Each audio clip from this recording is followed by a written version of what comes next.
Olá, estamos numa série de mensagens no mês de junho, falando sobre o lar frutífero, de acordo com o Salmo 127 e 128. Nós estamos aqui para apresentar a última mensagem e é uma alegria ter você com a gente. Uma frase muito famosa, você já deve ter ouvido, diz o seguinte: todo sucesso do mundo não compensa o fracasso no lar. Isso é uma frase verdadeira. Não adianta nada ser bem-sucedido na vida e ser um fracassado no lar. Por outro lado, o contrário também é verdadeiro. Quando nós obtemos sucesso em nossos lares, nós temos grande chance de obter sucesso no mundo e frente ao mundo. Eu vou ilustrar isso para você. Você sabia que uma pequena nascente, lá no Peru, na Cordilheira dos Andes, a mais de 5.000 metros de altitude, ela vai desaguando morro abaixo, cordilheira abaixo, e ela acaba formando o maior, mais extenso e mais caudaloso rio do mundo? Isso mesmo, o rio Amazonas, que vai desde o Peru, onde nasce, até o oceano, onde ele deságua por quilômetros e quilômetros de distância, oceano adentro. É um rio que fornece água como nenhum outro rio no mundo o fornece. Fornece muitos peixes, trabalho e renda para muitas pessoas.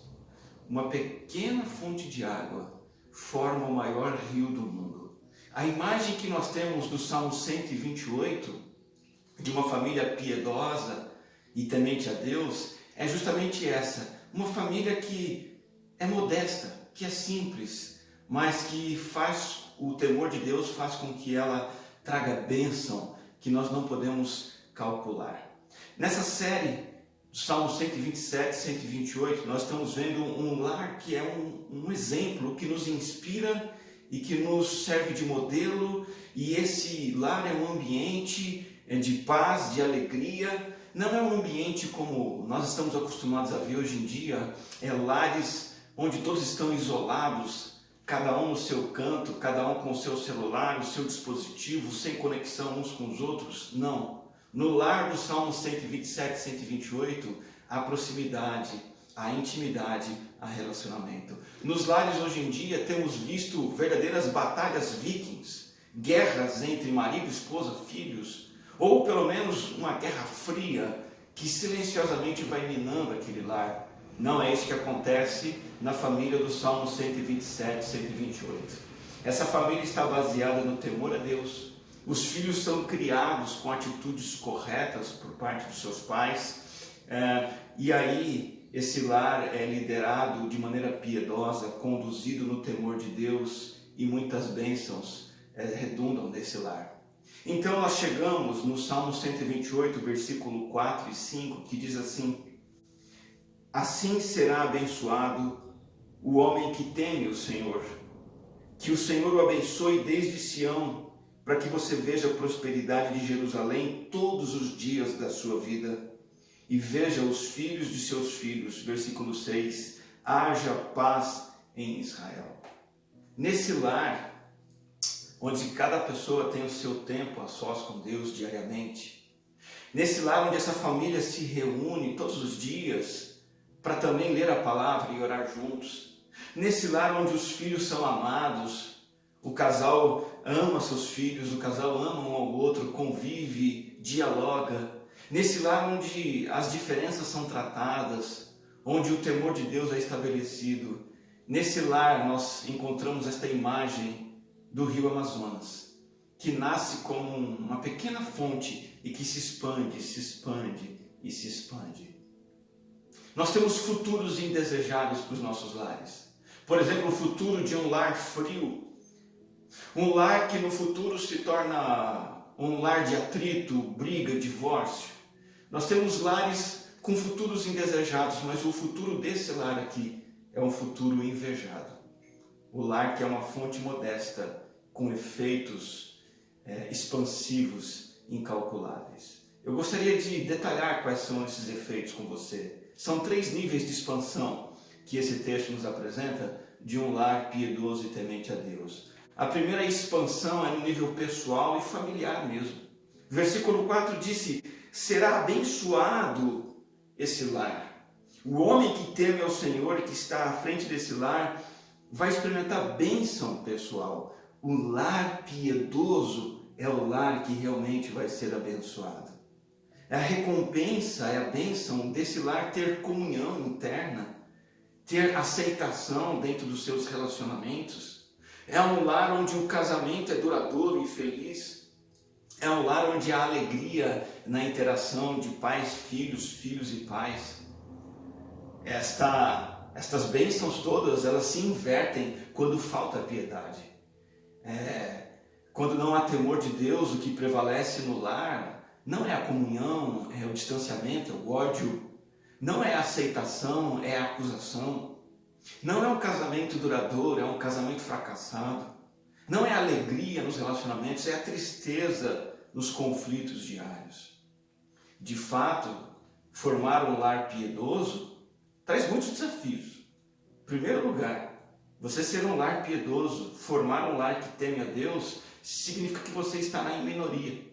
Porque a maioria na sociedade, no mundo, despreza o valor de se levar Deus a sério no dia a dia.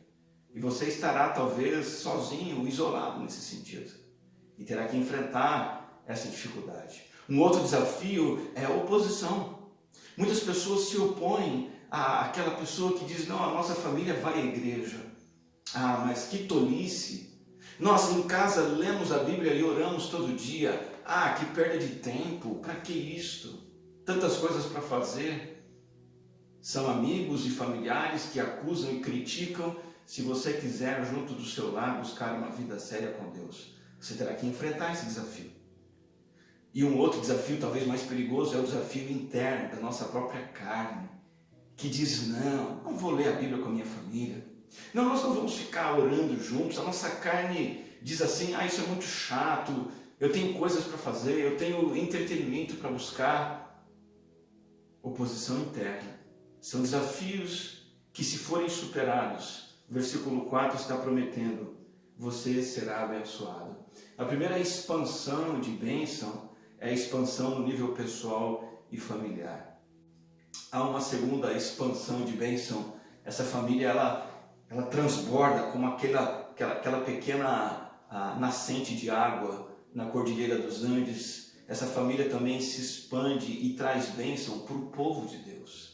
Ela vai para além de si, para além do seu tempo, para além do seu espaço, e ela abençoa a igreja de Jesus Cristo. O versículo 5 diz que o Senhor o abençoe desde Sião, para que você veja a prosperidade de Jerusalém todos os dias da sua vida.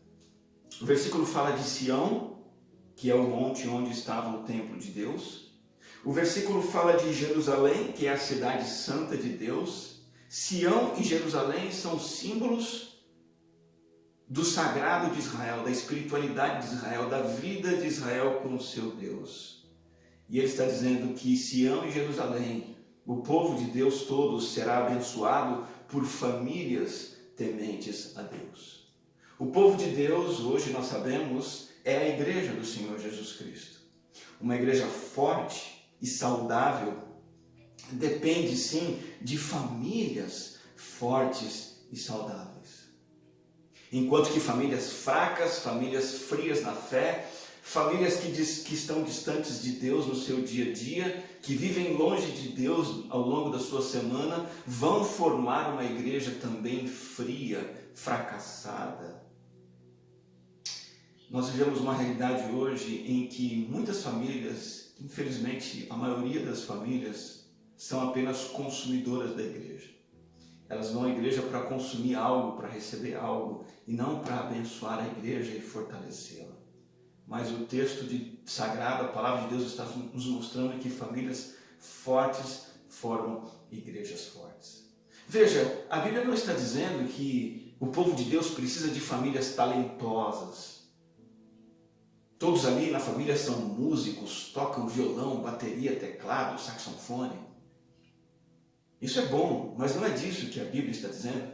A Bíblia não está dizendo que a igreja precisa de famílias ricas, que tenham muito dinheiro e que deem dízimos altos e assim a igreja vai ser abençoada. Também não. A igreja precisa dos recursos vindos das famílias, é claro, mas não é essa a bênção que a igreja mais necessita. O texto não está dizendo que a igreja precisa de famílias famosas na cidade, gente chique, que tem carrão e que é conhecido. Não. Famílias, mesmo que pobres, gente simples, desconhecida, anônima, pouco ou nada talentosas, se essas famílias simples forem tementes a Deus, levarem Deus a sério no seu convívio familiar, essas famílias serão uma bênção para a igreja, fortalecerão a igreja, fará com que o povo de Deus seja um povo abençoado, que Sião e Jerusalém sejam abençoados pelo Senhor.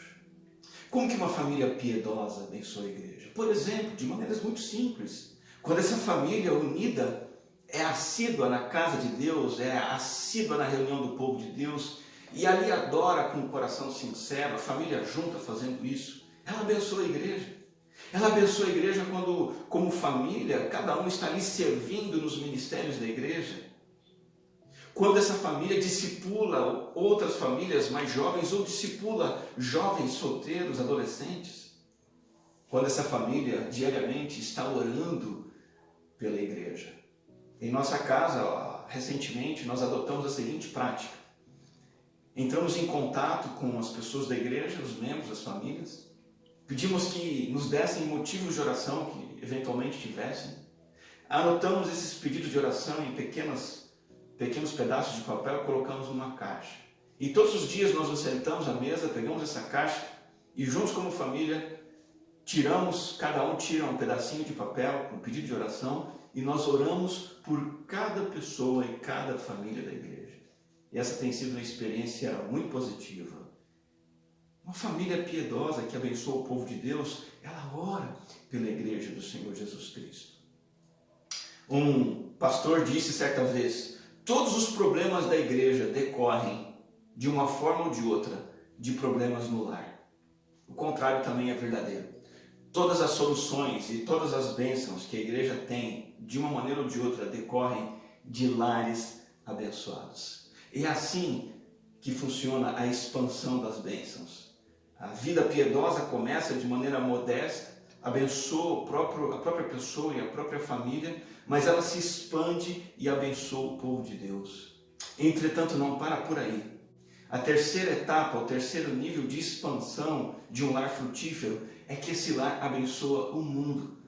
Abençoa a sua vizinhança, abençoa o seu bairro, a sua cidade, o seu país e abençoa o mundo todo. O versículo 6 diz que você vai ver os filhos de seus filhos e termina dizendo: haja paz em Israel. Muito interessante que não há um único versículo na Bíblia que manda o incrédulo ir à igreja para conhecer Jesus. Mas a Bíblia tem muitos versículos que ordenam o crente sair para o mundo e evangelizar.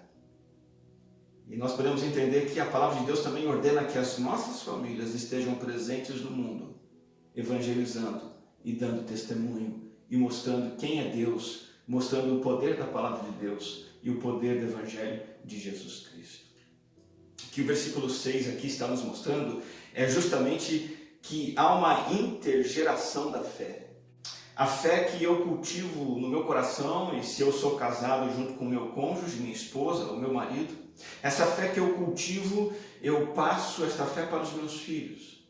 E eles também se alimentam dessa fé, abraçam essa fé, vivem essa fé e têm essa experiência com Deus. E aqui diz assim que este homem piedoso, ele verá os filhos de seus filhos. Ou seja, ele verá esta fé também sendo passada e transmitida para os seus netos. Veja como a bênção da piedade está avançando para outras gerações. Mas não para aí, quando o versículo diz: haja paz em Israel, ele está dizendo que famílias piedosas abençoam toda a nação. Que nós sejamos e formemos famílias que causem um impacto no mundo para a glória de Deus. Esse impacto, ele não é causado pelo voto. Muita gente tem dito isso hoje em dia, né? Você quer fazer diferença no Brasil? Exerça a sua cidadania, vote.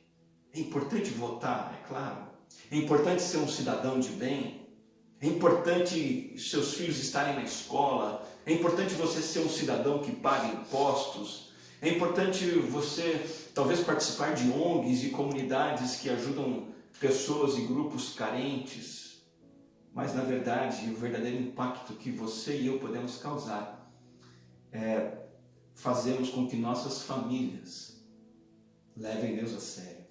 E isso vai crescer e esse testemunho vai se espalhar por aí. Pastor Billy Graham disse que nós somos as únicas Bíblias que o mundo vai ler. E nós somos os únicos sermões que o mundo vai ouvir. O incrédulo, o mundo, não vai parar para abrir as Escrituras e ler. Não vai à igreja ouvir sermões. Nós e nossas famílias é quem somos a Bíblia e o sermão que vai chegar até o mundo. E como isso acontece de maneira prática? Um casamento invejável, ou pelo menos um casamento exemplar. Esse é um grande testemunho para o mundo. Quando um casal se ama, e isso é percebido pelos seus amigos incrédulos, pelos seus vizinhos, isso é percebido na comunidade, isso testemunha da glória de Cristo e do poder de Deus. Quando um filho que decola para a sociedade, e esse filho decola, e ele decola, mas ele carrega o padrão do bom caráter de Cristo. E quando ele está na escola, o professor olha para ele, os seus colegas o veem como alguém que leva Deus a sério, e sabem qual é a sua família, e sabem qual é a sua igreja. Na minha experiência trabalhando com escolas públicas, uma das maiores tristezas é quando eu me reúno com a coordenação e a direção da escola para tratar, ouvir ou ajudar algum aluno que está dando problema de comportamento. E via de regra esse aluno pertence a uma família evangélica, uma família que professa a fé religiosa, mas esse menino efetivamente, essa garota não está vivendo como Cristo viveu na escola. E o impacto no mundo fica totalmente enfraquecido. E aqueles que não conhecem Jesus não terão a mínima vontade de conhecer e de ir à igreja diante do testemunho vergonhoso que este aluno, esta aluna está demonstrando. Quando essa família anda com Deus, os vizinhos percebem. As pessoas próximas à família, com quem se convive, familiares, amigos com quem se encontra, vão notando que aquela família é uma família diferente. É uma família que anda com Deus, é uma família que leva a palavra a sério. Esse é o impacto em Israel, é o impacto no mundo, é a intergeração da fé, a fé levada para outras gerações e para toda a nação. Eu gostaria de terminar esta reflexão dizendo para você que você tem duas perspectivas para sua família apenas. E talvez esse seja o momento para você escolher entre uma e outra. A primeira perspectiva é aquela que nós vimos no início dessa série de mensagens, quando Lord Chesterfield disse que a única possibilidade de paz verdadeira entre um homem e uma mulher, um marido e uma esposa, a única possibilidade de paz entre eles é a separação, é o divórcio. Essa é a perspectiva humana, normal, natural. É isso, não tem saída. É a família que vai entrar em atrito e vai um dia se separar. Mas a outra perspectiva é a perspectiva do Salmo 128, da sua família ser como aquela pequena fonte de água, modesta, simples, isolada, escondida, mas que tem vida com Deus, que ama Deus, que conhece dia após dia os versículos da palavra de Deus para praticá-los. Essa família é uma fonte de vida e você não consegue calcular a quantidade de bênçãos que ela traz. Primeiro para si mesmo, primeiro nível. Um segundo nível de expansão, abençoa sua igreja, o povo de Deus. E num terceiro nível, essa família abençoa o mundo todo. Um bispo deixou registrado no seu túmulo uma frase mais ou menos parecida com essa. Quando eu era bem jovem, inexperiente e tolo, eu quis mudar o mundo. E eu me esforcei para mudar o mundo e vi que era difícil demais, então eu comecei a me esforçar para mudar o meu país, mas sem sucesso. O meu país ia de mal a pior. Então eu percebi que, na verdade, o caminho era eu mudar a minha família e os meus familiares. E à medida que eu tentei mudar as pessoas da minha família, eu também fracassei, porque eu vi que, na verdade, o problema estava em mim e eu me frustrei. E quando eu estava no leito de morte, eu percebi que, na verdade, eu precisava mudar a mim mesmo, me acertar com Deus, para que a minha vida com Deus impactasse a minha família, para que a minha família fosse abençoada pela minha devoção a Deus, e então a minha família iria ser uma bênção no meu bairro, na minha cidade, no meu país e no mundo todo. Este bispo constatou isso tarde demais. São palavras na lápide do seu túmulo, mas essa mudança pode acontecer na sua vida, talvez você ainda tenha tempo para isso. Basta que Jesus Cristo more na sua casa e que Ele more no seu coração. Conta-se a história de um pastor que assumiu um novo ministério, uma nova igreja, e a primeira medida que ele tomou foi visitar cada família que fazia parte daquela igreja. E ele decidiu fazer essa visita e perguntar para cada família: Jesus mora nesta casa?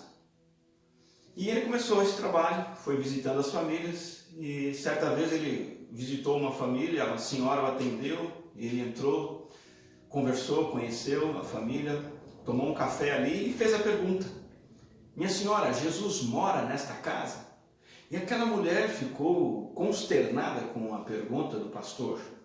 Ela e sua família eram antigos na igreja, mas ela não soube responder e não soube dar a certeza se efetivamente Jesus morava naquele lar. Enfim, a visita terminou, o pastor foi embora. E à noite o marido dela chegou em casa do trabalho e ela contou para ele o que havia acontecido e contou a pergunta do pastor. E ele então ficou preocupado e disse para a esposa: querida, você disse para ele que nós vamos à igreja todos os domingos, disse que somos membros da igreja? Você disse ao pastor que nós damos o nosso dízimo e que nós damos aula na escola bíblica dominical? Ela disse: sim, mas eu não soube dar certeza ao pastor se de fato Jesus mora em nosso lar.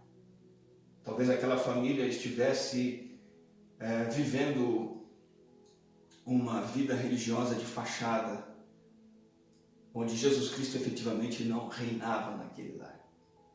Será que Jesus Cristo mora no seu coração? Será que Ele reina em seu coração e em sua alma?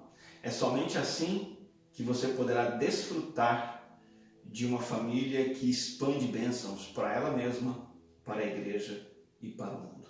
Pensando nisso, eu quero que você tenha agora um momento seu com Deus em oração. Pode ser junto com alguém que esteja assistindo essa mensagem, junto com você.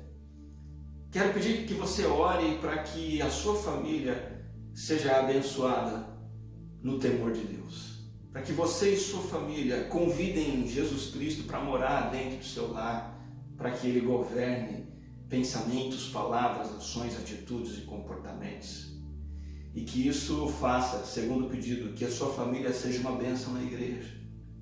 Ore pela sua família para que ela sirva o povo de Deus, faça a diferença na igreja do Senhor Jesus Cristo. E o terceiro pedido de oração é que sua família seja uma bênção para o mundo, que ela mostre para o mundo quem é Cristo, através de uma conduta exemplar, sendo uma família unida, uma família feliz, uma família que anda nos caminhos do Senhor. Tenha esse momento de oração e busque o Senhor e a ajuda de Deus nesse sentido.